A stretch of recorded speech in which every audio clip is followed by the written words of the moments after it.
લક્ષ્મીબાઈનો પાત્ર ભજવીશ।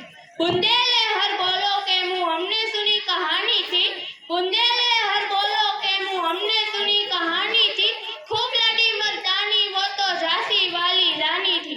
चमक उठी सन 57 में, चमक उठी सन 57 में, वह तलवार पुरानी थी, खूब लड़ी मर्दानी वो तो झांसी वाली रानी थी, झांसी वाली रानी थी। જે ધરતી ઉપર ઊભા છો ત્યાંના લોકો અને તેમની ભાવનાની કદર કરતા શીખો।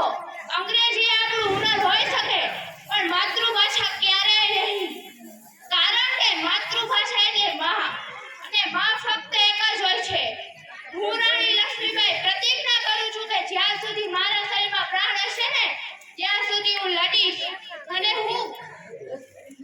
અને કારણ કે આવનારી પેઢી આઝાદીનો ઉત્સવ મનાવી શકે। હું લડીશ, છત્રપતિ શિવાજી મહારાજના સ્વરાજ્યના સ્વપ્નને હું સાકાર કરીશ અને હું એ મિસાલ બનીશ કે જે દરેક ભારતીયવાસીને આઝાદીની યાદ અપાવશે।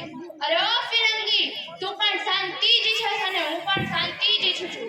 ફરક માત્ર એટલો છે કે તું રાજ કરવા માંગે છે અને હું પોતાનાની સેવા કરવા માંગુ છું।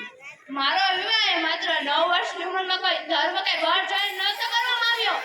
મારો વિવાહ દેશના હિત અને રક્ષણ માટે થયો હતો, એટલે હું મારી જાતિ તો નહીં જ આપું અને જાતિ ગમે તેવી પરિસ્થિતિ ભોગવવા તૈયાર હશે, પણ એ ફિરંગી તારી ગુલામી તો ક્યારેય નહીં ભોગવે। જાતિ ગમે તેવી પરિસ્થિતિ ભોગવવા તૈયાર હશે, પણ એ તારી ગુલામી તો ક્યારેય